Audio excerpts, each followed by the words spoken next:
শীতের মধ্যে ল্যাপ তোষক ছেড়ে মসজিদে গিয়েছিলা, রাতের অন্ধকারে গিয়েছিলা, হ্যাঁ হ্যাঁ তুমি কষ্ট করেছিলা, তো আজকে আমি আল্লাহ তোমাকে শান্তি দিব না তো কাকে শান্তি দিব? এবার ও আম্মা মান উতিয়া কিতাবাহু বিশিমালি, যার আমলনামা বাম হাতে দেওয়া হবে। আল্লাহ হেফাজত করেন, আল্লাহ আমাকেও হেফাজত করেন, আমাদের সবাইকে হেফাজত করেন। আপনারা মাঝে মাঝে এত প্রশংসা করেন, টেনশনে পড়ে যায় কি হবে কিয়ামতের ময়দানে। ওয়া আম্মা মান উতিয়া কিতাবাহু বিশিমালি, যার আমলনামা বাম হাতে দেওয়া হবে, ফায়াকুলু ইয়া লাইতানি লাম উতা কিতাবিয়া, ওই ব্যক্তি বলবে আমার আমলনামা যদি আমাকে দেওয়া না হইত। ওয়ালাম আদরি মা হিসাবিয়া, আমি যদি আমার হিসাব না জানতাম। ইয়া লাইতাহা কানাতিল কাদিয়া, মৃত্যুই যদি আমার শেষ ফয়সালা হয়ে যেত, আমি মরতাম আর শেষ হয়ে যেতাম, এরকম যদি হইতো। মা আগনা আন্নি মালিয়া, আমার কত সম্পদ ছিল, আজকে সম্পদ কোনোই কাজে আসলো না। হালাকা আন্নি সুলতানিয়া, আমার রাজত্ব আজকে সব গেছে, আমার কথায় কত মানুষ উঠতো বসতো, আজকে কোথায় গেল সব। খুজুহু ফাগুল্লু, আল্লাহর পক্ষ থেকে বলা হবে তাকে ধরো। ফাগুল্লু, বাঁধো, ধরো, বাঁধো, বেরি পড়ো। সুম্মাল জাহিমা সাল্লু, এরপর জাহান্নামে প্রবেশ করো। সুম্মা ফি সিলসিলাতিন যারউহা ৭০ যিরাআন ফাসলুকু, শিকলে বাঁধো, শিকলের লম্বা হবে ৭০ গজ। এক বর্ণনায় নাকের ভিতর দিয়ে শিকলটা নিয়ে পিছনের রাস্তা দিয়ে এনে এইভাবে শিকল দিয়ে বাঁধা হবে। এইভাবে শিকলে বেঁধে আল্লাহ বলবে ধাক্কা মেরে জাহান্নামে ফেলে দেয়।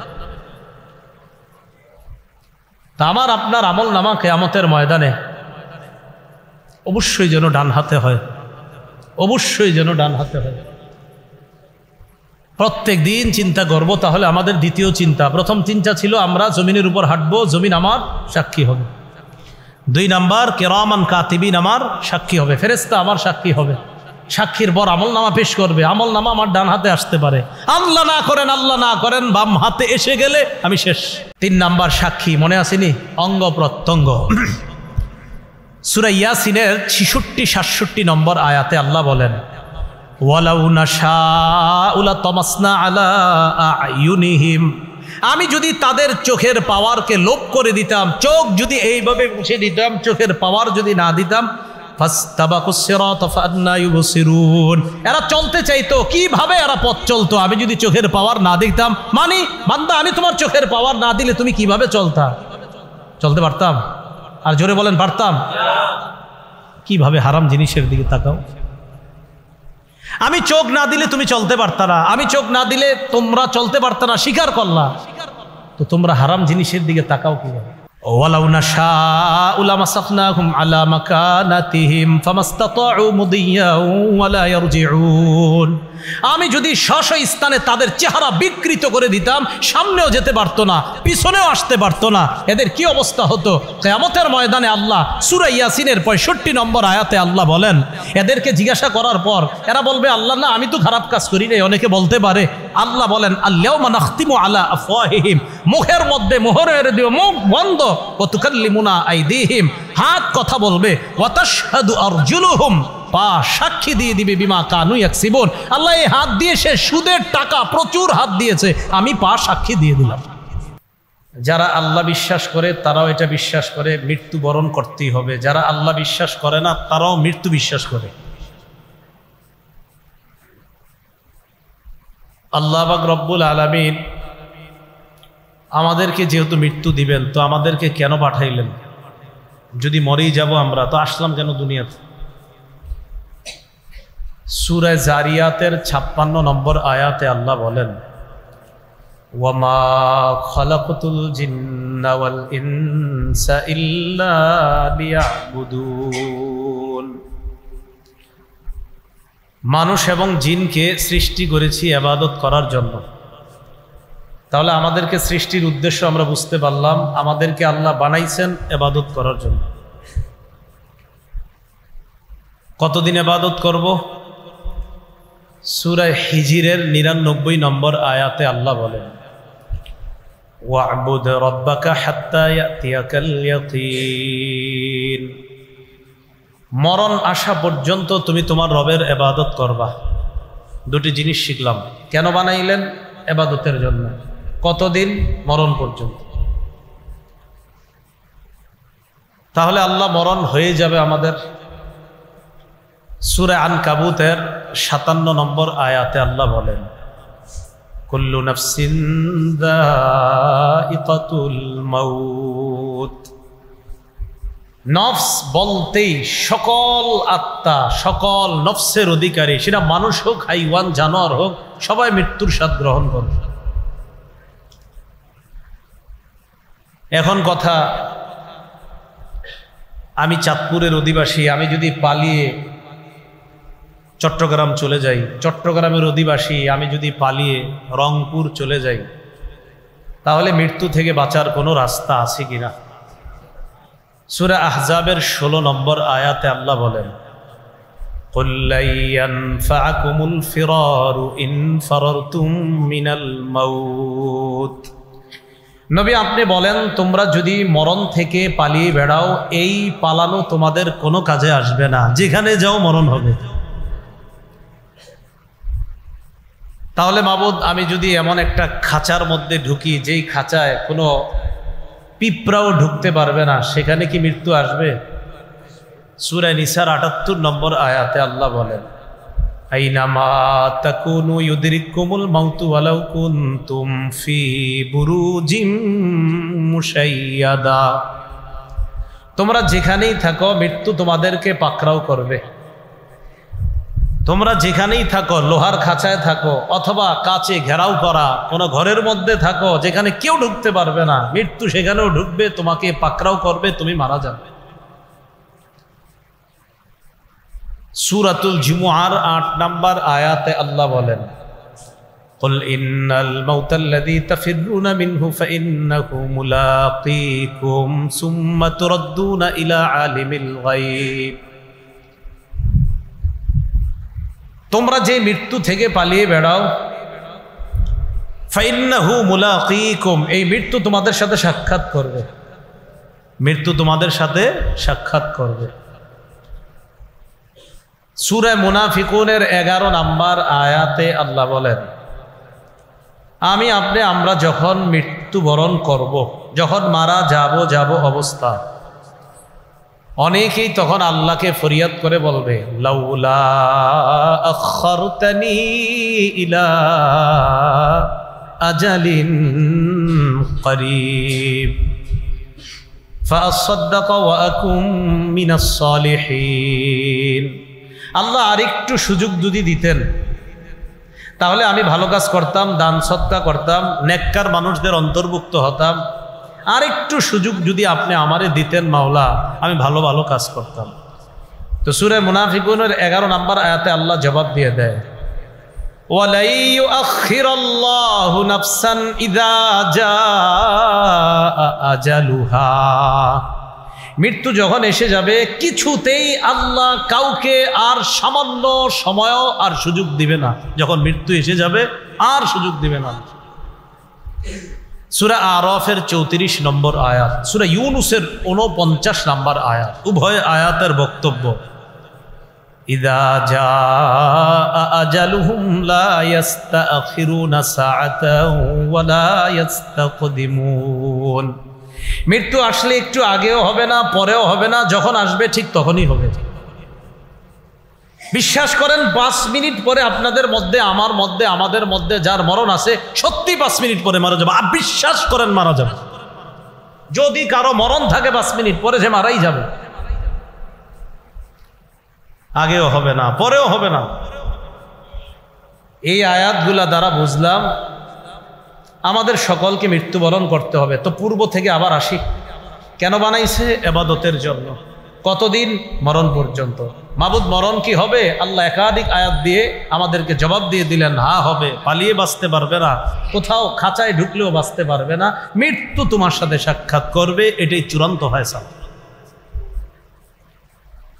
মৃত্যু হয়ে যাওয়ার পর লম্বা একটা সময় আমরা কবরের জগতে থাকব। কবরের জগতে থাকার পর হাদিসের ভাষ্য অনুযায়ী দুটি, আর তাফসীরের কিতাব এবং হাদিস মিলাইলে তিনটি ফু দিবে ইসরাফিল সিংহার মধ্যে। হাদিস ঘাটাঘাটি করলে দুটি, আর হাদিস তাফসীর সবগুলা মিলাইলে মোট তিনটি ফু দিবে। প্রথম ফুয়ে পুরা পৃথিবী ধ্বংস হয়ে যাবে। প্রথম ফুয়ে পৃথিবী ধ্বংস, শেষ, সব শেষ। দ্বিতীয় ফু দেওয়ার পর কি হবে আল্লাহ বলেন, ওয়ানুফিখা ফিস-সূরি ফাসাইকা মান ফিস-সামাওয়াতি ওয়া মান ফিল আরদ ইল্লা মান শাআল্লাহ।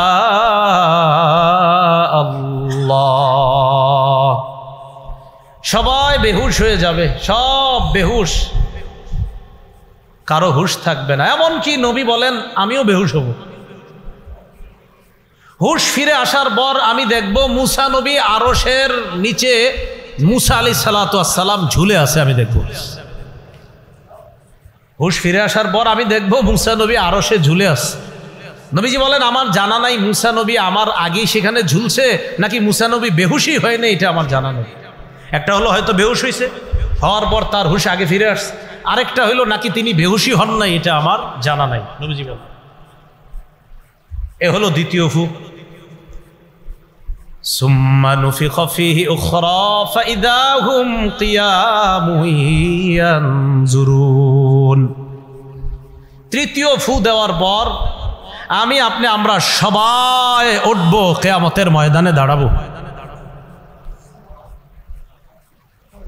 রাসূলুল্লাহ সাল্লাল্লাহু আলাইহি সাল্লাম উঠবেন, আবু বকর, ওমর, ঈসা সব উঠবেন। কিয়ামতের ময়দানে আমি আপনি আমরা যখন উঠব তখন কি অবস্থা হবে আমার আপনার আমাদের সবার।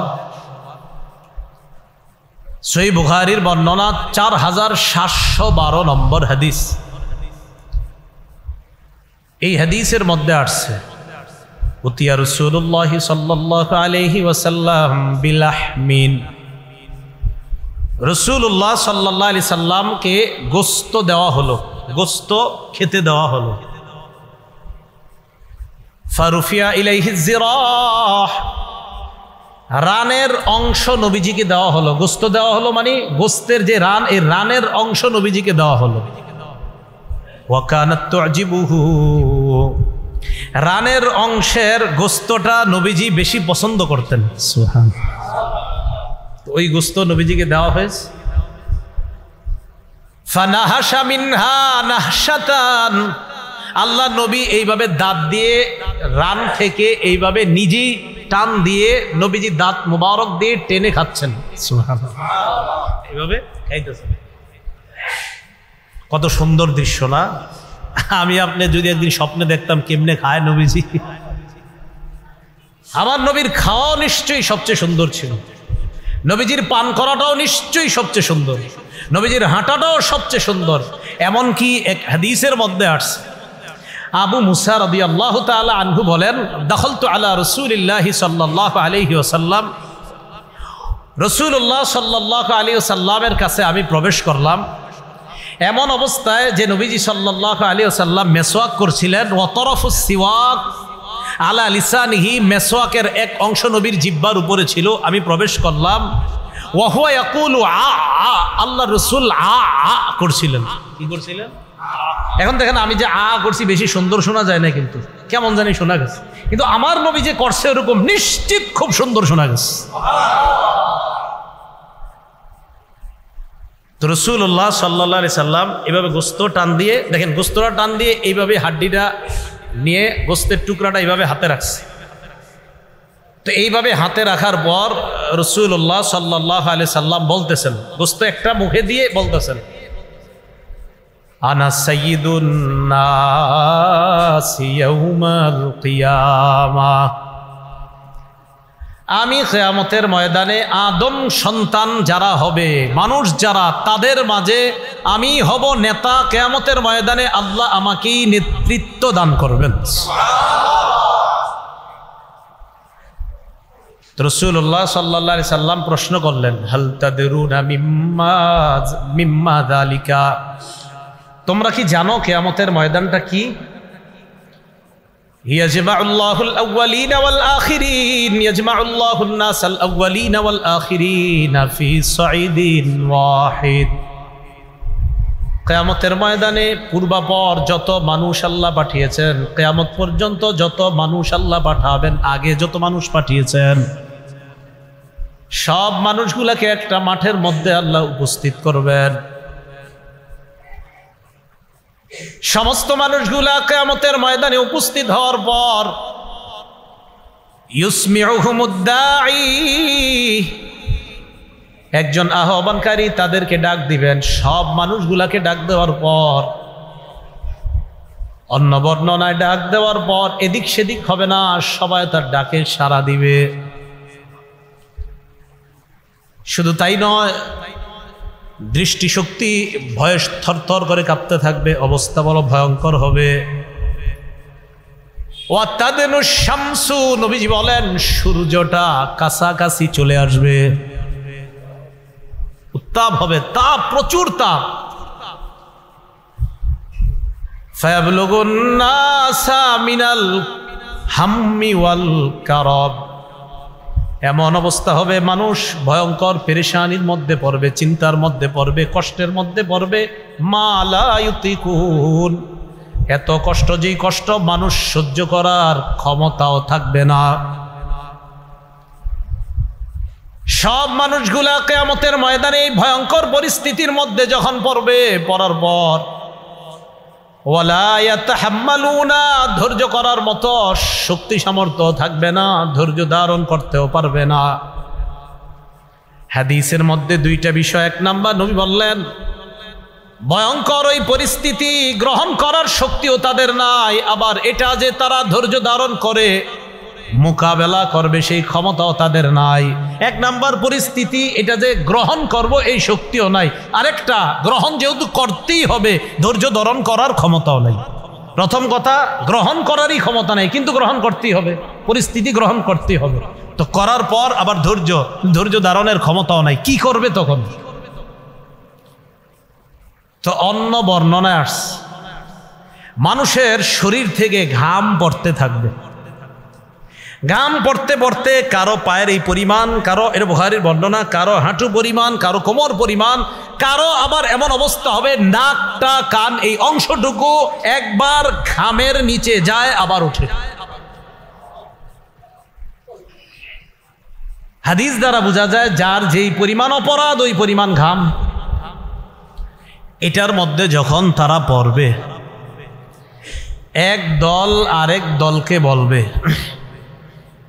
এই তোমরা কি দেখতেছো না কি ভয়ঙ্কর পরিস্থিতির মধ্যে আমরা আছি, এখন কি করা? এক দল আরেক দলকে বলবে, ইতু আদামা, তোমরা তোমাদের আব্বা আদমের কাছে যাও।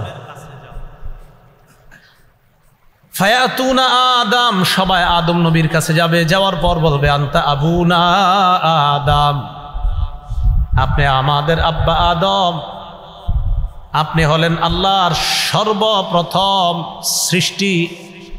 যেই মানুষের মধ্যে আল্লাহ আপনাকে সর্বপ্রথম মানুষ হিসাবে সৃষ্টি করেছেন, আপনি হলেন সেই আদম। শুধু তাই নয়, দুনিয়ার মধ্যে আপনি আল্লাহর সর্বপ্রথম নবী, আবার সর্বপ্রথম মানুষ, আবার আপনি আমাদের সবার পিতা। আলা তারা ইলা মা নাহনু ফিহি আব্বা, আপনি কি আমাদেরকে দেখছেন না? আপনার সন্তান আমরা কত বিপদের মধ্যে আছি। সন্তানরা বলবে, আব্বা আমরা যে কি বিপদে আছি আপনি দেখতেছেন না?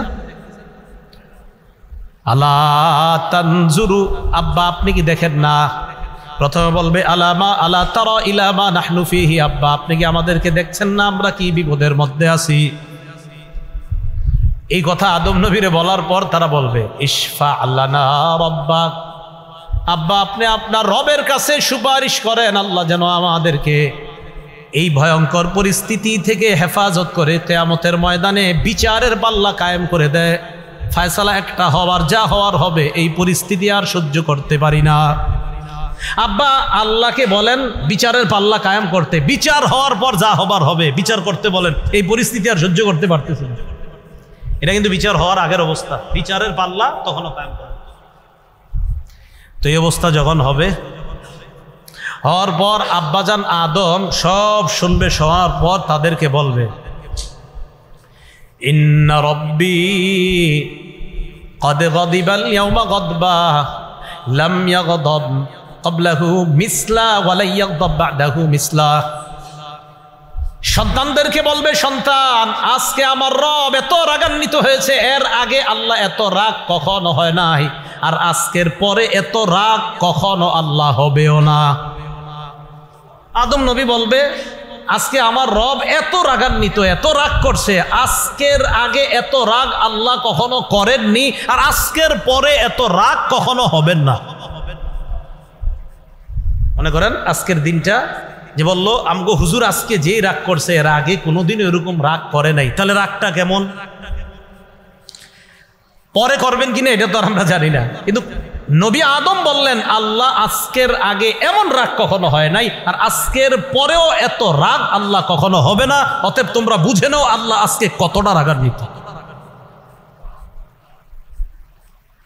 প্রতিদিন এই কথাগুলো একবার চিন্তা করেন, একবার প্রতিদিন চিন্তা আনেন যে আমার আল্লাহ কিয়ামতের ময়দানে এত রাগ করবে, এর আগে এরকম রাগ হয় নাই, এর পরেও এত রাগ করে নাই, তাহলে রাগটা কেমন না জানি। তো এই কথা বলার পর আদম নবী বলবে, আল্লাহ পাক রব্বুল আলামিন আমারে কত বৈশিষ্ট্য দান করেছেন। মানুষই আদম নবীকে বলবে, খলাকাল্লাহু বিয়াদি, আল্লাহ আপনাকে আপন কুদরতি হাতে বানিয়েছে, ওয়া নাফাখা ফীকা মির রূহি, আল্লাহ আপনার ভিতরে রূহ ঢেলে দিয়েছে, ওয়া আমারাল মালাইকা ফাসজাদু লাকা, অথবা ফাসজাদা লাকাল মালাইকা, আল্লাহ ফেরেশতাদেরকে বলছে, নূরের তৈরি ফেরেশতারা আপনি মাটির তৈরি আদমকে আল্লাহ ফেরেশতা দিয়ে সিজদা করাইছে। আব্বা একটু আল্লাহর কাছে সুপারিশ করেন না, আপনি তো অনেক দামি। আদম নবী বলবে, রব এত রাগ, আজকের আগে এরকম রাগ হয় নাই, আজকের পর এরকম রাগ হবেও না। তো আব্বা কি করব আমরা? আদম নবী কয়, শোনো, আল্লাহ আমাকে বলেছিলেন আমি যেন ওই গাছের ফল না খাই, নাহানি আনিশ শাজারা, আমাকে আল্লাহ নিষেধ করেছিলেন ওই গাছের ফল খাইতে। ফাআসাইতুহু, এই হুকুম পালনে আমার থেকে একটু অন্য রকম হয়ে গিয়েছে। আমি অনুবাদ যা করি ঠিক এটাই মনে রাখবেন। আল্লাহ আমাকে নিষেধ করেছেন এই গাছের ফল খাইতে, আমার থেকে এই নিষেধাজ্ঞার বিষয়টা একটু অন্যরকম হয়ে গিয়েছে। নবীদের শানে অনুবাদ এইভাবেই করা, আমার থেকে একটু অন্যরকম হয়ে গিয়েছে। সাবধান, অন্য কোনো শব্দ নবীদের শানে না বলা, যেটা বেয়াদবি হয়ে যায়। হ্যাঁ, আল্লাহ নবীদের শানে যা বলার বলবে, কিন্তু আমি আপনি বলতে পারি না। তা আদম নবী এটা বলার পর আদম নবী কয়, আল্লাহ যদি আজকে আমারে বলে তুমি কেন ওই দিন ওই নিষেধাজ্ঞা করার পরেও ফলটা খাইলা, আমি কি বলবো আমি জানি না। নাফসি নাফসি, আমি নিজের চিন্তায় আছি। আদম নবী বলতেছে আমি নিজের চিন্তায় আছি। ইযহাবু ইলা গায়রি ইযহাবু ইলা নূহ, আমি ছাড়া তোমরা অন্য কারো কাছে যাও, তোমরা নূহ নবীর কাছে যাও। ফায়াতুনা নূহা, সব মানুষগুলা নূহ নবীর কাছে যাবে। যাওয়ার পর নূহ নবীকে বলবে, আনতা আউয়ালুর রুসুলি ইলা আহলিল আরদ, দুনিয়ার মধ্যে মানুষের কাছে আল্লাহর পক্ষ থেকে আপনি হলেন সর্বপ্রথম রসুল। রসুল বুঝেননি? শরীয়ত যার মাধ্যমে সর্বপ্রথম শুরু হয়, এর মানে হুকুম আহকাম। নূহ নবীর আগে পর্যন্ত শিরিক ছিল না দুনিয়ার মধ্যে। শিরিক যখন শুরু হলো তখন শরীয়তের প্রয়োজন দেখা দিল, বিধি নিষেধের প্রয়োজন দেখা দিল, আর ওই শরীয়তের হুকুম আহকাম সম্বলিত শরীয়ত দিয়ে আল্লাহ নূহ নবীকে পাঠিয়েছেন। এই জন্য নূহ নবীকে বলা হয় শরীয়তের প্রথম নবী। তো নূহ আলাইহিস সালাতু ওয়াস সালামকে বলবে, আপনি প্রথম রসুল। আল্লাহ পাক রব্বুল আলামিন আপনাকে আবদান শাকুরা, আপনাকে শুকুর গুজার বান্দা আল্লাহ আপনাকে বানিয়েছে। শুধু তাই না, কোরআনেও আল্লাহ আপনাকে আব্দুন শাকুর বলছে, যে আপনি অধিক শুকুর গুজার বান্দা আল্লাহর। আজকে ইশফা লানা ইলা রব্বিক, আপনি আমাদের জন্য আপনার রবের কাছে একটু সুপারিশ করেন, যেন আল্লাহ আমাদেরকে এই পেরেশানি থেকে একটু মুক্তি দেয়। নূহ আলাইহিস সালাতু ওয়াস সালাম বলবে তোমরা ভালো কথা বলছো, তবে আল্লাহ পাক রব্বুল আলামিন আমাকে একটা স্পেশাল দোয়া করার অনুমতি দিয়েছিলেন। ফাদাউতু আলা কওমি, আমি ওই দোয়াটা আমার সম্প্রদায়ের বিরুদ্ধে করেছিলাম। আমি আল্লাহকে বললাম, আল্লাহ আমার সম্প্রদায়কে আমি দিনের বেলা দাওয়াত দিলাম, রাতের বেলা দাওয়াত দিলাম। ফালাম ইয়াজিদহুম দুআই ইল্লা ফিরারা, আমি যতই দাওয়াত দিই তারা শুধু আমার থেকে পালায়। তো নূহ আলাইহিস সালাতু ওয়াস সালাম আল্লাহকে বললেন, আল্লাহ ইন্নাকা ইন তাদারহুম ইউদিল্লু ইবাদাক, আপনি যদি এদেরকে দুনিয়াতে রাখেন, আমার সম্প্রদায় যারা আছে এগুলা সব আপনার বান্দাদেরকে পথভ্রষ্ট করবে, এগুলারে রাখা দরকার নাই, ধ্বংস করে দেন। আমার দোয়া আল্লাহ কবুল করেছিলেন, আল্লাহ দুনিয়াতে এমন বড় বন্যা দিয়েছেন, ওই বন্যায় সবগুলারে ধ্বংস করছে। আজকে যদি আল্লাহ আমাকে বলে আমার বান্দাদের বিরুদ্ধে তুমি দোয়াটা কেন করেছিলা? নাফসি নাফসি, আমি আমার টেনশনে আছি। ইযহাবু ইলা গায়রি, আমি আপনাদেরকে যেই কথাটা আজকে বলবো সেটা হলো, আপনারা প্রত্যেক দিনে অন্তত একবার হইলেও স্মরণ করেন, নবী নাকি বলবে নাফসি নাফসি, তো আমার কি অবস্থা হবে? কোন নবী যদি বলে আমার চিন্তা আমার চিন্তা, আমার কি হবে আমার কি হবে আমার কি হবে, তো বলেন আমার আপনার কি হবে? নূহ আলাইহিস সালাতু ওয়াস সালাম এগুলো বলার পর বলবে, ইযহাবু ইলা গায়রি, আমি ছাড়া অন্য কারো কাছে যাও। ইযহাবু ইলা ইব্রাহিম, তোমরা ইব্রাহিম নবীর কাছে যাও। ইব্রাহিম নবী আল্লাহর খলিল, আল্লাহর নির্বাচিত বান্দা, আল্লাহর বন্ধু ইব্রাহিম নবী, তার কাছে যাও। ফায়াতুনা ইব্রাহিম, সবাই ইব্রাহিম আলাইহিস সালাতু ওয়াস সালামের কাছে যাবেন। ইব্রাহিম আলাইহিস সালাতু ওয়াস সালামের কাছে যাওয়ার পর তিনি বলবেন, ইব্রাহিম নবীকে সবাই বলবে, আল্লাহ পাক রব্বুল আলামিন আপনাকে নবী বানিয়েছেন, ওয়া খালিলা, আপনাকে খলিল বানিয়েছেন। শুধু তাই না, আল্লাহ পাক রব্বুল আলামিন আপনাকে নিজের অন্তরঙ্গ বন্ধু হিসাবে গ্রহণ করেছেন। ইশফা লানা ইলা রব্বিকা, আজকে আপনি আমাদের পক্ষ হয়ে আল্লাহর কাছে সুপারিশ করেন, কিয়ামতের ময়দানের এই ভয়ঙ্কর পেরেশানি থেকে যেন আল্লাহ আমাদেরকে মুক্তি দান করেন। ইব্রাহিম আলাইহিস সালাতু ওয়াস সালাম বলবে, ঠিকই বলছো, তবে ইন্নী কদ কাযাবতু সালাসা কাযিবাত, দুনিয়াতে আমার দ্বারা তিনটা বিষয় এমন হয়ে গেছে যেই তিনটা বিষয় হওয়া উচিত ছিল না। কি বললাম? আমার দ্বারা তিনটা বিষয় এমন হয়ে গিয়েছে যে তিনটা বিষয় হওয়াটার উচিত ছিল না। এই তিনটা বিষয় আমার দ্বারা সংগঠিত হয়ে গিয়েছে দুনিয়ার মধ্যে। এর মধ্যে একটা, আমাকে আমার জাতি বলেছিল মেলায় যাওয়ার জন্য, আমি তাদেরকে বলেছিলাম ইন্নী সাকিম, আমি অসুস্থ, আমি মেলায় যেতে পারবো না। কিন্তু আমি সেদিন অসুস্থ ছিলাম না। মুফাসসিরিনে কেরাম বলেন ইব্রাহিম নবীর এই বলাটা একদম ঠিক ছিল, কারণ ওই অসুস্থ দ্বারা উদ্দেশ্য মানসিক অসুস্থ, শারীরিক অসুস্থ না।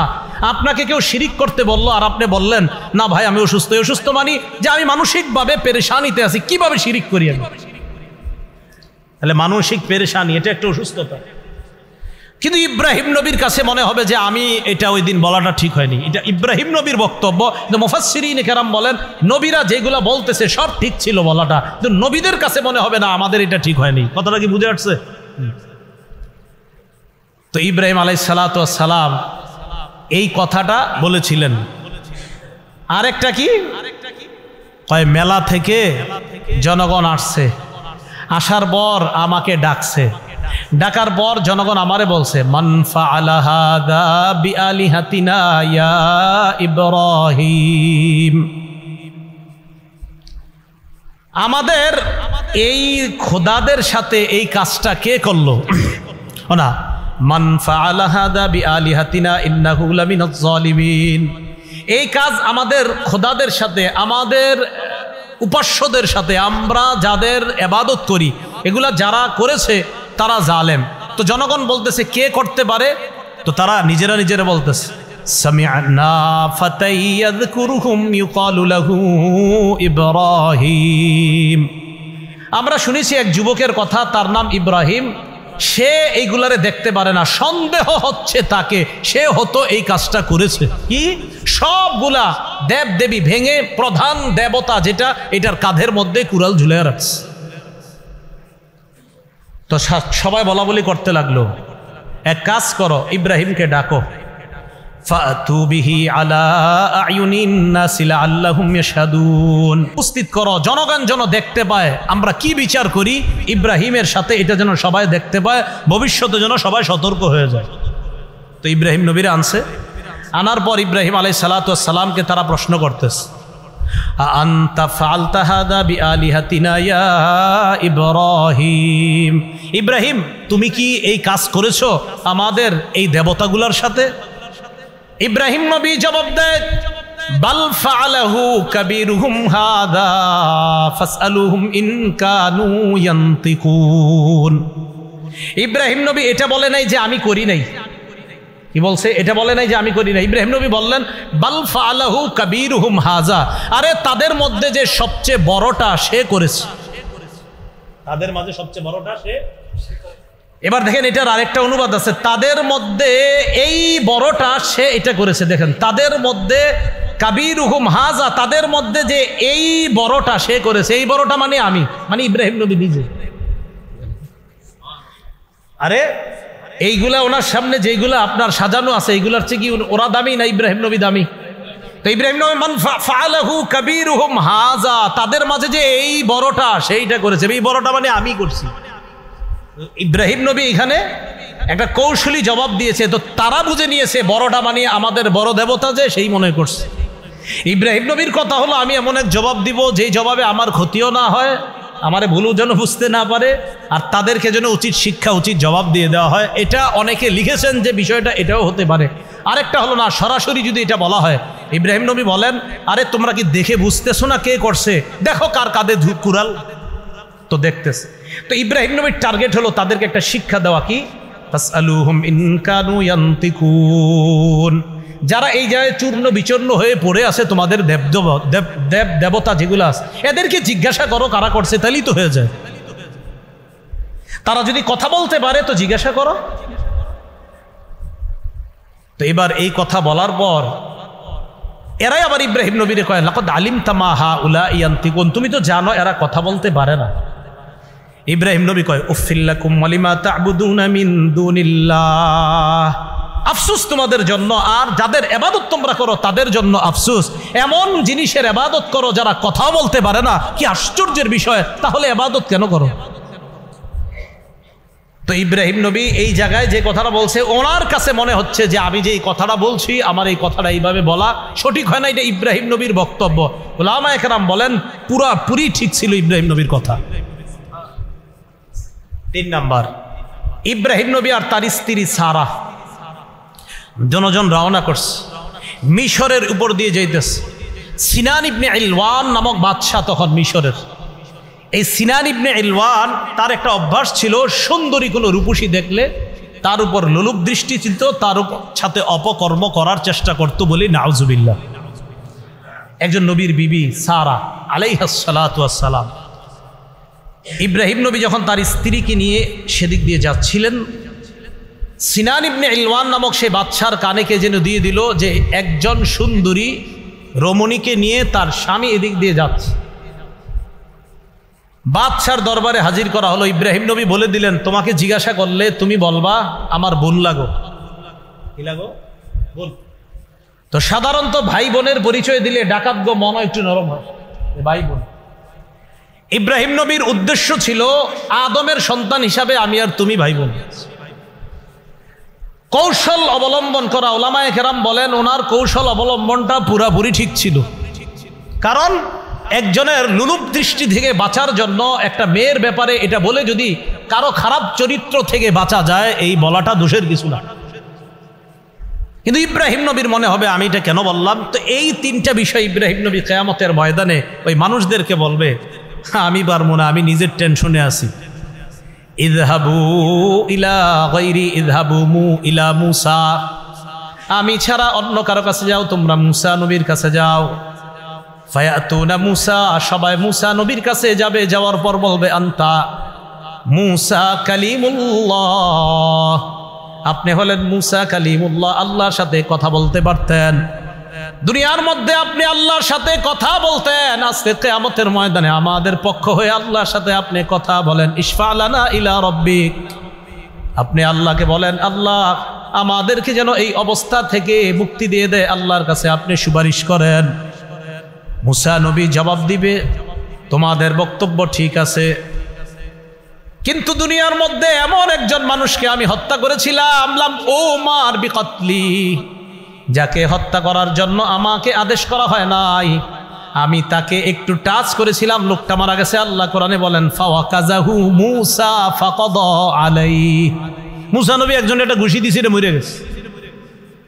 তো মুসা আলাইহিস সালাতু ওয়াস সালাম বলেন আমারে মারতে বলে নাই আল্লাহ, কিন্তু আমি ঘুষি দিছি, মরে গেছে। আমি চিন্তা করি আল্লাহ জানি কেমন ঘুষি ছিল, ঠিক না? ঘুষি দিছে, মরে গেছে। তো এইখানেও আবার লম্বা আলোচনা আছে যে ওনার ওইটা ঠিক ছিল কিনা। ওলামা একরাম লিখেছেন পুরাপুরি ঠিক ছিল, সে ছিল জালেম, জালেমকে শুধু একটু প্রতিবাদ করতে গিয়ে এমনি একটা আঘাত করছে, এক আঘাতে মরে গেছেন, কি করা? তো মুসা নবী বলবে নাফসি নাফসি, আমি টেনশনে আছি এই বিষয় নিয়ে, আল্লাহ যদি আমারে ধরে ফেলে। তাহলে দেখেন নবীগণ তাদের এক একটা বিষয় যেটা তাদের কাছে মনে হচ্ছে এটা আমার সঠিক হয় না, এটা নিয়ে টেনশনে। আমার আপনার অসংখ্য অগণিত এমন ভুল আছে, তাহলে কি পরিমাণ টেনশন হওয়া দরকার। মুসা নবী বলবে ইযহাবু ইলা গায়রি ইযহাবু ইলা ঈসা, আমি ছাড়া অন্য কারো কাছে যাও, তোমরা ঈসা নবীর কাছে যাও। ঈসা নবী আল্লাহর একজন কুদরতি সৃষ্টি, বাবা ছাড়া মায়ের পেট থেকে আল্লাহ ঈসা নবীকে দুনিয়ায় পাঠিয়েছেন। ফায়াতুনা ঈসা, সবাই ঈসা নবীর কাছে যাবেন, যাওয়ার পর বলবেন আপনি হলেন ঈসা কালিমাতুল্লাহ, আল্লাহর কালিমা, মানে আল্লাহ বলেছেন কুন, আল্লাহ বলেছেন হও, এইভাবে আপনি দুনিয়ার মধ্যে হয়ে গিয়েছেন। আপনার বাবা ছিল না, বাবা ছাড়াও যে আল্লাহ সন্তান দিতে পারেন এই ক্ষমতাটা আল্লাহ দুনিয়াবাসীকে দেখিয়ে দিয়েছেন। ঈসা নবীকে বলবে ইশফা লানা ইলা রাব্বিকা, ঈসা পয়গম্বর আমাদের জন্য আপনি আল্লাহর কাছে সুপারিশ করেন। ঈসা নবী জবাব দিবে আমার জাতিকে আমি শিরিক করতে বলি নাই, আমার জাতি আমারে তিন খোদার এক খোদা বলছে। আমারে তিন খোদার এক খোদা, আমি এক খোদা, আমার আম্মারে বলছে আরেক খোদা, ফেরেশতাদেরকে বলছে আরেক খোদা, আবার কোনো কোনো ভাবে আমারে বলছে এক খোদা, আম্মারে বলছে আরেক খোদা, আর আল্লাহ আরেকজন, মানে এই তিন খোদার এক খোদা বলছে আমারে। সালিসু সালাসা বলছে আমারে, তারা বলছে আমি তিন খোদার এক খোদা, নাউজুবিল্লাহ। আমি এগুলা তাদেরকে কখনোই বলি নাই। আমি চিন্তা করতেছি এগুলো আমার বিরুদ্ধে কি ধরনের অভিযোগ করলো, তো আমি টেনশন করতেছি আল্লাহ এরা যে আমার বিরুদ্ধে অভিযোগ করলো, এখন আমি কিভাবে জবাব দিব। তো ঈসা আলাইহিস সালাতু ওয়াস সালামের ব্যাপারে কেউ কেউ লেখেন যে উনি এই পেরেশানিতে থাকবে। আরেকটা পেরেশানি কি, ঈসা নবীর সামনে তার জাতিকে উপস্থিত করে আল্লাহ বলবে তোমরা আমার সাথে শিরিক করেছিলা কেন? এরা বলবে ঈসা নবী কইছে। ঈসা নবীর আল্লাহ ডাক দিবে, ডাক দেওয়ার পর বলবে আপনি বলছেন। তাফসীরের কিতাবে আসছে ঈসা আলাইহিস সালাম এটা শুইনা ওনার মাথার চুলগুলা খাড়া হয়ে যাবে রাগে, মানে রাগে খাড়া হয়ে যাবে। কি কয় এগুলা?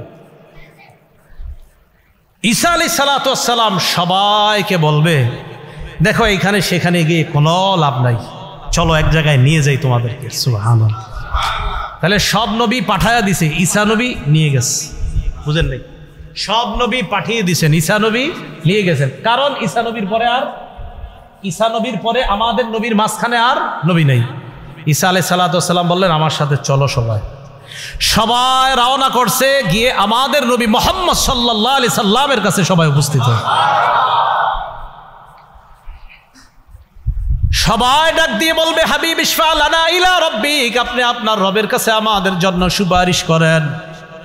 নবীজি বলবেন ফান্তালিকু ফাআতি তাহতাল আরশ, আমি রওনা করব আরশের নিচে যাব। ফাআকাউ লিরাব্বি সাজিদা, আরশের নিচে গিয়ে আল্লাহর দরবারে সিজদায় পড়ে যাব। সিজদায় পড়ার পর সিজদা দিয়েই থাকবো। আল্লাহ বলবেন ইরফা রাসাক, মাথা উঠান। সাল তু'তা, আপনি যা চাইবেন তাই দেওয়া হবে। ওয়াশফা তুশাফা, আপনি সুপারিশ করেন, আপনার সুপারিশ মঞ্জুর করা হবে। হাদিসের মধ্যে আসছে রাসূলুল্লাহ সাল্লাল্লাহু আলাইহি সাল্লাম বলেন, লিকুল্লি নাবিয়্যিন দাওয়াতুন মুস্তাজাবা। সব নবীকে আল্লাহ একটা স্পেশাল দোয়া দিয়েছে, দোয়াটা করেছে, করা মাত্রই কবুল হয়ে গিয়েছে দুনিয়াতে। ওয়া ইন্নী ইখতাবাতু দাওয়াতি শাফাআতান লি উম্মতি ইয়াউমাল কিয়ামা। আমি আমার দোয়াটা বুদ্ধি খাটায়া দুনিয়াতে করি নাই, আমার উম্মতের জন্য মুলতবি করে রেখে দিয়েছি। কিয়ামতের ময়দানে উম্মতের জন্য ওই দোয়াটা করব এবং কবুল করাই নিব। সুবহানাল্লাহ। আমি তো দুনিয়াতে করি নাই। আমি তো সব নবীরা দোয়াটা করে ফেলেছে, আমাদের নবী করে নাই। নবীজি বলবে, বলার পর কিয়ামতের ময়দান কায়েম হবে। কিয়ামতের ময়দান কায়েম হওয়ার পর মিজানের পাল্লা আল্লাহ কায়েম করবেন, মিজান কায়েম করবেন, আমল নামার পাল্লা। আল্লাহ বলেন, ওয়ানাদউল মাওয়াজিনাল কিসতা লিয়াউমিল কিয়ামাতি ফালা তুজলামু নাফসুন শাইআ। আমি মিজান কায়েম করব, আমি ওজনের পাল্লা কায়েম করব। ফালা তুজলামু নাফসুন শাইআ। কারো প্রতি সামান্য পরিমাণ অবিচার করা হবে না। মিজানের পাল্লা কায়েম হবে, কিয়ামতের ময়দান কায়েম হওয়ার পর কিয়ামতের ময়দানে আমার আপনার ভালো আমল খারাপ আমলের 4 ধরনের সাক্ষী হবে। জোরে বলেন, কয় ধরনের? 4 সাক্ষী হয়ে যাবে, 4 জন সাক্ষী, 4 ধরনের সাক্ষী। মনে রাখেন সহজে। 1 নাম্বার জমিন, বলেন 1 নাম্বার। 2 নাম্বার ফেরেশতা, বলেন 2 নাম্বার। 3 নাম্বার অঙ্গ প্রত্যঙ্গ, 3 নাম্বার। 4 নাম্বার বলবো আল্লাহ। এই সাক্ষী থেকে কেউ বাঁচবেন না।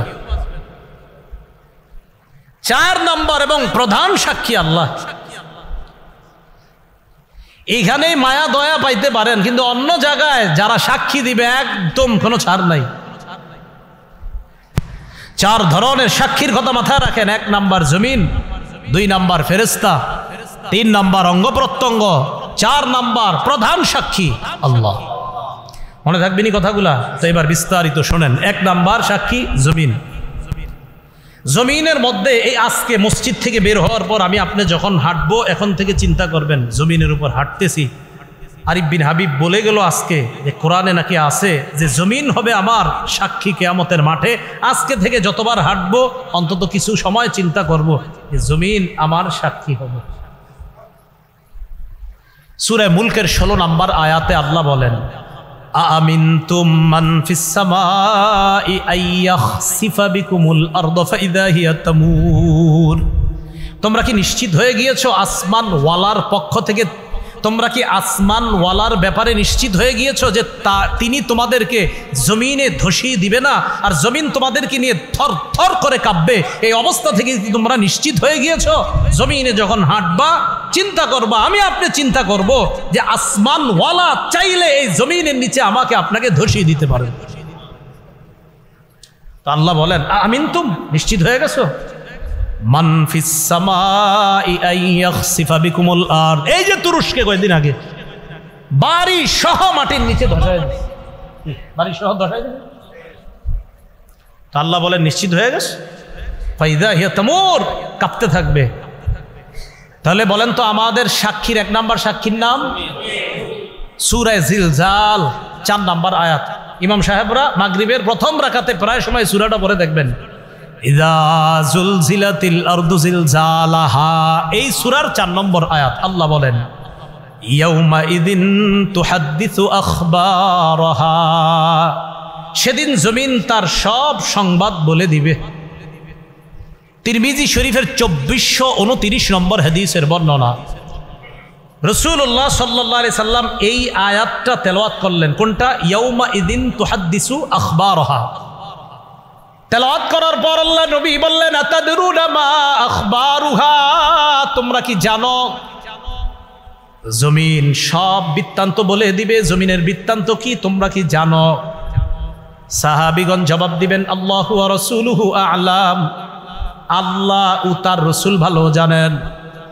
নবীজি বলেন, ফাইন্না আখবারাহা আন তাশহাদা আলা কুল্লি আবদিন আও আমাতিন বিমা আমিলা আলা যহরিহা আন তাকুলা আমিলা কাযা ওয়া কাযা ইয়াউমা কাযা ওয়া কাযা। নবী বলেন, জানো জমিন তার বৃত্তান্ত বর্ণনা করবে, এর মানে কি? সাহাবীরা কয়, আল্লাহ রাসূল ভালো জানেন। নবীজি বলেন, কিয়ামতের ময়দানে জমিন আল্লাহর কাছে প্রত্যেক বান্দা বান্দির বিরুদ্ধে সাক্ষী দিয়ে বলবে, আল্লাহ অমুকে অমুকে ওই দিন অমুক সময় এতটার সময় এই এই কাজগুলা করেছে, আমি জমিন তার বিরুদ্ধে তোমার কাছে সাক্ষী দিলাম। টাইম সহ, দিন সহ, সময় সহ, স্থান সহ সব বলুন। জমিন দিয়ে যখন হাঁটেন, হেঁটে হেঁটে যখন আপনি কোথাও অশ্লীল কিছু দেখার জন্য যান, তা আপনি মাথায় একটু আনবেন যে এই জমিন বলবে অমুক বাজারে অতটার সময় তুমি অশ্লীল জিনিসগুলা দেখেছিলা। জমিন আল্লাহকে বলবে, আল্লাহ এই বান্দা বাড়ি তার চাঁদপুর, অমুক জায়গায় অমুক সময়ে অমুক স্থানে আমি জমিনের উপর দাঁড়ায়া দাঁড়ায়া সে এই এই অশ্লীল কর্মগুলা দেখছে, আমি তোমার কাছে তার বিরুদ্ধে সাক্ষী দিলাম। এ হলো 1 নম্বর সাক্ষী জমিন। 2 নম্বর সাক্ষী ফেরেশতা। সূরা ইনফিতারের 10 থেকে 14 নম্বর আয়াতে আল্লাহ বলেন, ইন্না আলাইকুম লাহাফিজিনা কিরামান কাতিবিনা ইয়ালামুনা মা তাফআলুন ইন্নাল আবরারা লাফি নাঈমিন ওয়া ইন্নাল ফুজ্জারা লাফি জাহিম। নিশ্চয়ই তোমাদের সাথে আছে হাফিজিন, সংরক্ষণকারী ফেরেশতাগণ, যত্নবান ফেরেশতাগণ, যারা তোমাদের সব কিছুকে সংরক্ষণ করবে। তারা কিরামান কাতিবিন, সম্মানিত লেখকগণ, ইয়ালামুনা মা তাফআলুন, এই তোমরা যা করো তারা তা জানে, তোমরা যা করো তারা তা জানে। আজকে থেকে আমার আপনার দ্বিতীয় চিন্তা, প্রথম চিন্তা কি? জমিন। দ্বিতীয় চিন্তা আমি আপনি করা যে আমার সাথে ফেরেশতারা আছে, আমি এখন মিথ্যা বলতেছি, ছি ছি, আমার এই মিথ্যাটা ফেরেশতারা দেখতেছে, লিখতেছে। বলেন, ফেরেশতারা আমার মিথ্যাটা বলেন দেখতেছে, শুনতেছে, লিখতেছে। তাহলে দ্বিতীয় চিন্তা আমাদের যে আমার সাথে ফেরেশতারা আছে, আমি যে তার সাথে মিথ্যা বলতেছি, ছি, ফেরেশতারা দেখতেছে, আমার মিথ্যাটা শুনতেছে, আবার লিখে ফেলতেছে। তো আল্লাহ বলেন, এটা করো না। ইন্নাল আবরারা লাফি নাঈমি ওয়া ইন্নাল ফুজ্জারা লাফি জাহিম। নিশ্চয়ই পুণ্যবানরা থাকবে নেয়ামতের মধ্যে, খারাপ মানুষরা থাকবে জাহান্নামের মধ্যে, জাহিমের মধ্যে। নাঈম মানি পরিপূর্ণ, নেয়ামতে পরিপূর্ণ জান্নাতের মধ্যে। জাহিম ভয়ঙ্কর এক স্থান হবে, জাহিম প্রজ্বলিত আগুন জ্বলবে, বিভিন্ন ধরনের শাস্তি থাকবে।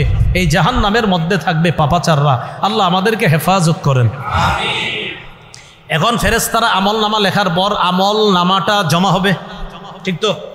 আচ্ছা, আমল নামা যে জমা করবে, এখন কথা হলো, আল্লাহ আমি তো মাঝে মাঝে চুপি চুপি কিছু খারাপ কাজ করি, আবার মাঝে মাঝে একদম চুপি চুপি, কেউ দেখে না। কথার কথা, সূরা যুখরুফের ৮০ নম্বর আয়াতে আল্লাহ বলেন, এই তোমরা যারা মনে করছো চুপি চুপি কিছু দেখি না, তো তোমরা শোনো। আল্লাহ বলেন, আম ইয়াহসাবুনা আন্না লা নাসমাউ সিররাহুম ওয়া নাজওয়াহুম। তারা কি মনে করে আন্না লা নাসমাউ সিররাহুম, যে আমি তাদের গোপন বিষয়গুলো জানি না, ওয়া নাজওয়াহুম, তাদের কানা ঘুষা জানি না। এই দুইজন কানে কানে বলতেছি না, এখন আমরা দুইজনকে কানে কানে বললাম, আল্লাহ কয় এটাও জানি। সুবহানাল্লাহ। এটাও আমার দিকে তাকান, এই যে কথা বলতেছি, আল্লাহ কয় এটাও শুনি। সুবহানাল্লাহ, সুবহানাল্লাহ। আল্লাহ কয় এটাও শুনি। এখন জিহ্বা বন্ধ, মনে মনে আল্লাহরে স্মরণ করছি, মনে মনে, জিহ্বাও নারী নাই, মুখও খুলি নাই। আল্লাহ কয় এটাও শুনি। কোথায় যাবেন? ভাই কেমন আছেন? আল্লাহ কয় শুনছি। ভাই কেমন আছেন? আল্লাহ কয় শুনছি। চুপচাপ বন্ধ। এভাবে ইশারা করলাম, আপনি আমার ইশারা বুঝছেন, না বুঝি না আমরা ইশারায়, আপনি ইশারা বুঝে ফেলেন। আল্লাহ কয় এটাও বুঝছি। তো আল্লাহ পাক রব্বুল আলামিন সূরা যুখরুফের ৮০ নম্বর আয়াতে বলেন, আম ইয়াহসাবুনা আন্না লা নাসমাউ সিররাহুম ওয়া নাজওয়াহুম। তারা কি মনে করে আমি তাদের গোপন কথা আর তাদের কানা কানি কানা ঘুষা কথা এগুলা শুনি না? বালা ওয়া রুসুলুনা লাদাইহিম ইয়াকতুবুন। আল্লাহ বলেন তাদের গোপন কথা, কানাকানি কথা সব শুনি। শুধু তাই নয়, আমার ফেরেশতা লেখকগণ যারা আছে তাদের সব কিছু লিপিবদ্ধ করে নেয়, সব লিখে ফেলে। এবার লেখার পর আমল নামা জমা হয়েছে, একসাথে আমল নামা হয়েছে। হওয়ার পর কি হবে? কিয়ামতের ময়দানে আমি আপনি দাঁড়ায় রয়েছি। সূরা বনী ইসরাঈলের 13-14 নম্বর আয়াতে আল্লাহ বলেন, ইকরা কিতাবাক, নাও নাও আমল নামা পড়ো। আল্লাহ বলেন, ওয়া নুখরিজু লাহু ইয়াউমাল কিয়ামাতি কিতাবান ইয়ালকাহু মানশুরা, আমি কিয়ামতের ময়দানে তার আমল নামাটা খুলবো, উন্মোচন করব। এরপর তাকে দিয়ে বলবো, নাও তুমি পড়ো, আজকে তোমার আমল নামার হিসাবের জন্য তুমি নিজেই যথেষ্ট। এখন আমল নামা পড়লেন, পইরা কি হবে জানেন তো? যখন নাকি পাপাচার বান্দা তার আমল নামা দেখবে, তার অবস্থা হবে ভয়ঙ্কর।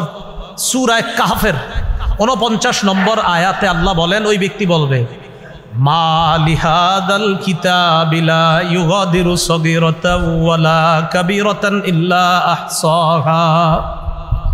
আমল নামা দেখে বলবে, আমল নামা এটা আবার কেমন আমল নামা? লা ইউগাদিরু সগীরাতান ওয়ালা কাবীরা, ছোট বড় কিচ্ছুই তো ছাড়ে নাই। আরে আমি দুনিয়াতে পানির নিচে ডুব দিয়ে কি করলাম, এটাও দি লেখা, সবটি লেখা এখানে। ইল্লা আহসাহা, সব আল্লাহ সেখানে জমা করে রেখেছেন। ওয়া ওয়াজাদু মা আমিলু হাদিরা, সব আমল নামা যা করছে সে সব দেখতে পাবে। তো দেখার পর বেঈমানরা যখন দেখবে তার আমল নামাটা, তার কি অবস্থা হবে? সূরা নাবার 40 নম্বর আয়াতে আল্লাহ বলেন, ইয়াউমা ইয়ানজুরুল মারউ মা কদ্দামাত ইয়াদাহ, মানুষ তার আমল নামাগুলা দেখবে, দেখার পর ওয়াকুলুল কাফির, কাফের বলবে, ইয়া লাইতানি কুনতু তুরাবা, কাফের তার আমল নামা দেখে বলবে, হায় আমি যদি মাটি হয়ে যাইতাম। কি হয়ে যাইতাম? আমি যদি মাটি হয়ে যাইতাম তো বেঁচে যাইতাম। তাহলে কি বুঝতে পারলাম? ফেরেশতারা লেখে, লেখার পর আমল নামা আল্লাহর কাছে পেশ করবে, কিয়ামতের ময়দানে সাক্ষী দিয়ে দিবে, আমল নামা আমাকে দেওয়া হবে, নাও তুমি পড়ো। আমি আপনি পড়বো, দেখা বলবো, সর্বনাশ, ছোট বড় সবই তো লেখা। পাপাচার সহ বেঈমান যারা আছে তারা যদি দেখে, দেখার পর বলবে, সর্বনাশ, আমি যদি মাটি হয়ে যেতাম, এই কথা বলবে আমল নামা দেখা।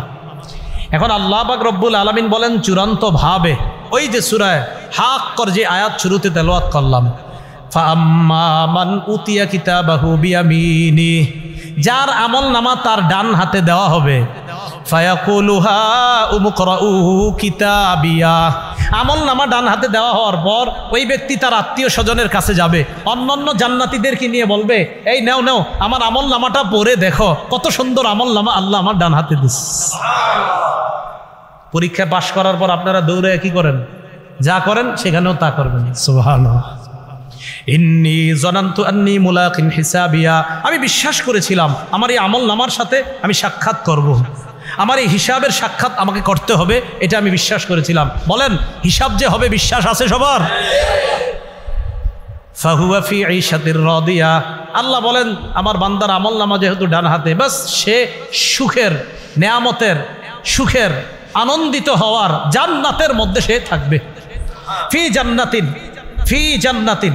আল্লাহ পাক রব্বুল আলামিন বলেন, উমকরাউ কিতাবিয়া, যে তোমরা আমার আমল নামা পড়ো, ইন্নী জানান্তু আন্নী মুলাকিন হিসাবিয়া ফাহুয়া ফি ঈশাতির রাদিয়া, সে নেয়ামতে পরিপূর্ণ সন্তুষ্টজনক জীবন যাপন করার জন্য সে জান্নাতে থাকবে।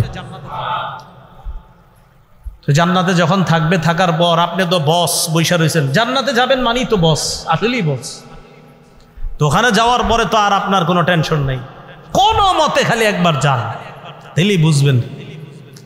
তো গেলেন, যাওয়ার পর আল্লাহ বলে, কুতুফুহা দানিয়া, হজরতের ফল খাইতে মন চেয়েছে, ফল পারতে হবে না, না না না, ফল খাইতে মন চেয়েছে হজরতের, ফল তার মুখের কাছে এসে যাবে।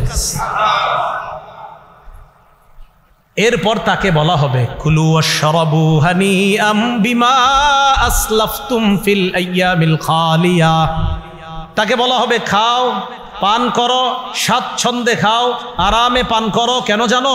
দুনিয়াতে কষ্ট করে ভালো ভালো আমল করেছিলা, ফজরের নামাজে শীতের মধ্যে ল্যাপ তোষক ছেড়ে মসজিদে গিয়েছিলা, রাতের অন্ধকারে গিয়েছিলা, হ্যাঁ তুমি কষ্ট করেছিলা। তো আজকে আমি আল্লাহ তোমাকে শান্তি দিব না তো কাকে শান্তি দিব?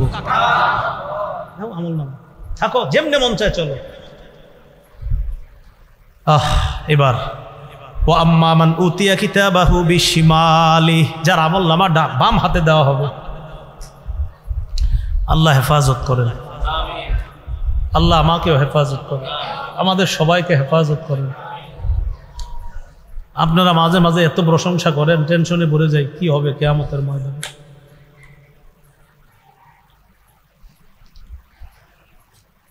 ও আম্মা মান উতিয়া কিতাবাহু বিশিমালি, যার আমল নামা বাম হাতে দেওয়া হবে। ফায়াকুলু ইয়া লাইতানি লাম উতা কিতাবিয়া, ওই ব্যক্তি বলবে আমার আমল নামা যদি আমাকে দেওয়া না হইত। ওয়ালাম আদরি মা হিসাবিয়া, আমি যদি আমার হিসাব না জানতাম। ইয়া লাইতাহা কানাতিল কাদিয়া, মৃত্যুই যদি আমার শেষ ফয়সালা হয়ে যেত, আমি মরতাম আর শেষ হয়ে যেতাম, এরকম যদি হইতো।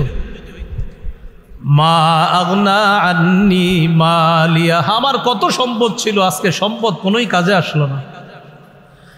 হালাকা আন্নি সুলতানিয়া, আমার রাজত্ব আজকে সব গেছে, আমার কথায় কত মানুষ উঠতো বসতো, আজকে কোথায় গেল সব।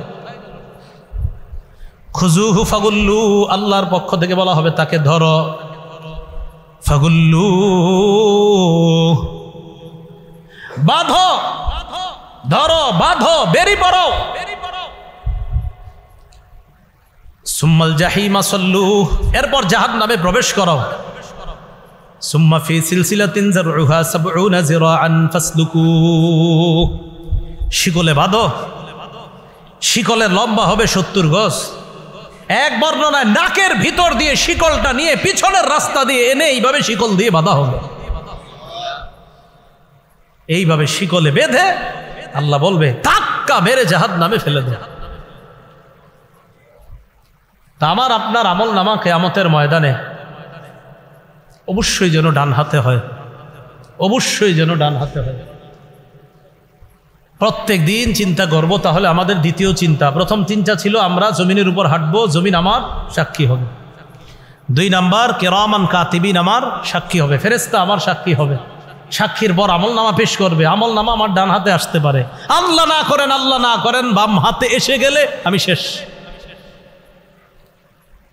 ৩ নাম্বার সাক্ষী মনে আসেনি? অঙ্গ প্রত্যঙ্গ। সূরা ইয়াসিনের ৬৬-৬৭ নম্বর আয়াতে আল্লাহ বলেন ওয়ালাউ নাশাউ লাতামাসনা আলা আয়ুনিহিম, আমি যদি তাদের চোখের পাওয়ারকে লোপ করে দিতাম, চোখ যদি এইভাবে মুছে দিতাম, চোখের পাওয়ার যদি না দিতাম, ফাসতাবাকুস সিরাতা ফাআন্না ইউবসিরুন, এরা চলতে চাইতো কিভাবে, এরা পথ চলতো আমি যদি চোখের পাওয়ার না দিতাম। মানে বান্দা আমি তোমার চোখের পাওয়ার না দিলে তুমি কিভাবে চলতা? চলতে পারতাম? আর জোরে বলেন পারতাম? কিভাবে হারাম জিনিসের দিকে তাকাও।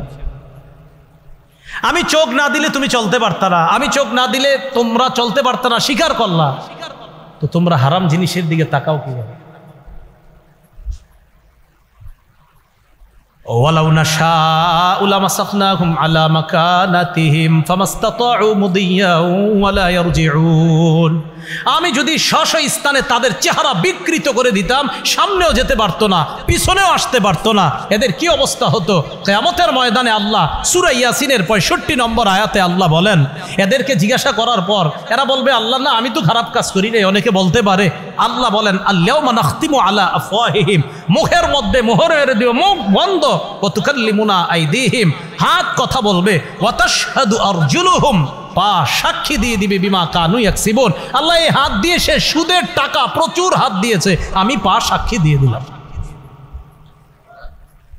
পা সাক্ষী দিয়ে দিবে। আমি মাস-সাজদা ২০-২১ নম্বর আয়াতে আল্লাহ বলেন হাত্তা ইযা মা জাউহা শাহিদা আলাইহিম সামউহুম ওয়া আবসারুহুম ওয়া জুলুদুহুম বিমা কানু ইয়ামালুন, এরা যখন জাহান্নামের কাছে আসবে শাহিদা আলাইহিম সামউহুম, তাদের বিরুদ্ধে সাক্ষী দিবে তাদের কান, ও আবসারুহুম, তাদের চোখ, ও জুলুদুহুম, তাদের চামড়া। আমি এই জায়গায় টেনশনে পড়ছি, চোখ সাক্ষী দিবে বুঝলাম, কান সাক্ষী দিবে, চামড়াও নাকি সাক্ষী দিবে? আরে কে বলেন, বলেন না। এখন চামড়া সাক্ষী দেওয়ার পর ওই চামড়াওয়ালা চামড়াকে বলবে, যখন চামড়া সাক্ষী দিবে তখন চামড়াকে তারা বলবে, ওয়াকালু লিজুলুদিহিম লিমা শাহিদতুম আলাইনা, চামড়াকে বলবে, ও চামড়া তুমিও সাক্ষী দিলা আমার বিরুদ্ধে। চামড়াকে বলবে, ও চামড়া তুমিও সাক্ষী দিলা, তুমি কেমনে সাক্ষী দিলা, তুমি কি কথা বলতে পারো? চামড়া জবাব দিবে, আনতাকান আল্লাহুল্লাযী আনতাকা কুল্লা শাই, যে আল্লাহ সব কিছুকে কথা বলাইতে পারেন, ওই আল্লাহ আমি চামড়াকে কথা বলার শক্তি দান করেছেন।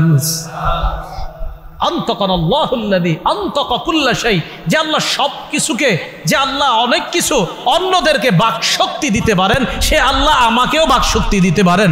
যে আল্লাহ কানকে কথা বলার ক্ষমতা দিয়েছে, চোখকে কথা বলার ক্ষমতা দিয়েছে, ওই আল্লাহ আমি চামড়াকেও কথা বলার ক্ষমতা দিয়েছি। তাহলে একটু ভাবেন তো, এখন আসেন আমি আর আপনি ভাবি, আমার চামড়া কেমন যেন এটাও আমার আপন না, আমার চোখ কেমন যেন এটাও আমার আপন না, আমার কানে দেখেন দেখেন আমার, বলেন তো সবাই, আমার কান কোথায় আপনার? এটা হ্যাঁ, যদি আমলনামা ডান হাতে হয় তা ঠিক আছে, এটা সব আপনার। যদি বাম হাতে হয় তো তা আপনার হলো না, সব আপনার বিরুদ্ধে চলে গেল। কান আপনার বিরুদ্ধে গেল, চোখ আপনার বিরুদ্ধে গেল, চামড়া আপনার বিরুদ্ধে গেল, অথচ সব আমার। আল্লাহ হেফাজত করে। তাহলে অঙ্গ প্রত্যঙ্গ 3 নাম্বার সাক্ষী। আসেন আবার প্রথম, জমিনে হাঁটতিস, জমিন সাক্ষী। হাঁটার সময় চিন্তা করা, এই ফেরেশতা সাক্ষী, আমার আমলনামা সাক্ষী দিবে। 3 নাম্বার, আচ্ছা আমার অঙ্গ প্রত্যঙ্গ, আমার হাত পা নাড়তেছি, আমি সুদের টাকা হাত দিছি, না না ছি, আমার হাত সাক্ষী দিয়ে দিবে। আমি চোখ দিয়ে হারাম দেখতেছি, ছি, আমার চোখ আল্লাহর কাছে বলে দিবে। তাহলে 3 নাম্বার অঙ্গ প্রত্যঙ্গ সাক্ষী। 4 নাম্বার কে? আল্লাহ। এখান থেকে আর কেমনে বাঁচবে? সূরা হামিম আস-সাজদাতে আল্লাহ বলেন, আওয়ালাম ইয়াকফি বিরাব্বিকা, এই শোনো অমুকে অমুকে সাক্ষী দিছে, তো তোমরা এটা বলবা সেটা বলবা, আরে এটা কি যথেষ্ট না যে আমি আল্লাহই তো সব দেখছি, আর কি করবা? আওয়ালাম ইয়াকফি বিরাব্বিক, তোমার রবের জন্য কি এতটুকু যথেষ্ট না? আন্নাহু আলা কুল্লি শাইইন শাহিদ, আরে আমি আল্লাহই তো সব দেখছি, আর কি তুমি অস্বীকার করবা?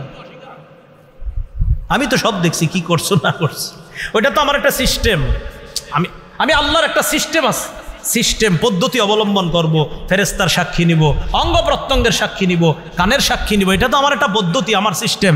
কিন্তু তোমরা কি মনে করো তোমাদের জন্য এতটুকু যথেষ্ট না যে আমি আল্লাহই তো সব দেখছি, কি করছো? আল্লাহ আমাদেরকে বুঝার তৌফিক দান করেন। সূরা আলী ইমরানের 5 নম্বর আয়াতে আল্লাহ বলেন, ইন্নাল্লাহা লা ইয়াখফা আলাইহি শাইউন ফিল আরদি ওয়ালা ফিস সামা। বলেন আমার সাথে সবাই, নিশ্চয়ই আল্লাহর কাছে, বলেন আসমান জমিনের কোনো কিছুই গোপন থাকে না। আবার বলেন, নিশ্চয়ই আল্লাহর কাছে আসমান জমিনের কোনো কিছুই গোপন থাকে না। শেষ। আমি আপনি যা করতেছি, আজকে যা বয়ান করলাম, যা শুনলাম, আমি ওনারে কানে কানে মাঝখানে একটা কথা বলছি, এইটাও আল্লাহ সব শুনছে। তাহলে আমি আপনি কানে কানে বলি, যেমনে বলি, যা করি, আল্লাহর কাছে কিছুই গোপন থাকে না। অমুক সাক্ষী, এই সাক্ষী, ওই সাক্ষীর আলোচনা যদিও করলাম, আল্লাহ কয় বান্দা এত সাক্ষীর আলোচনা এই আরিফ তোমার সামনে করলো, শুনলা, এর চেয়ে বড় সাক্ষী আর কি চাও? আমি আল্লাহই তো হচ্ছে বড় প্রধান সাক্ষী, আমি তো সব দেখতেছি। 4 সাক্ষী বলতে, আলেম ছাড়া অন্য কেউ বলতে পারবেন নি 4 সাক্ষীর কথা? আলেমরা পারবে, অন্যরা পারবেন? 1 নাম্বার, 2 নাম্বার, 3 নাম্বার, 4 নাম্বার এবং প্রধান সাক্ষী। আল্লাহ আমাদের সকলকে কিয়ামতের এই 4 সাক্ষীর কথা সদা সর্বদা মাথায় রাখতে, আমরা যেন মাথায় রেখে সব সময় দুনিয়াতে চলতে পারি। আর যেন এই ফিকির রাখি যে সাক্ষী যেন আমার পক্ষে থাকে, আমার বিপক্ষে যেন না যায়। সাক্ষী আমার পক্ষে হয়ে আমার আমল নামাটা যেন আমার ডান হাতে পেয়ে যায়। আল্লাহ আমাদের সকলকে যা শুনলাম বললাম আমল করার তৌফিক দান করেন।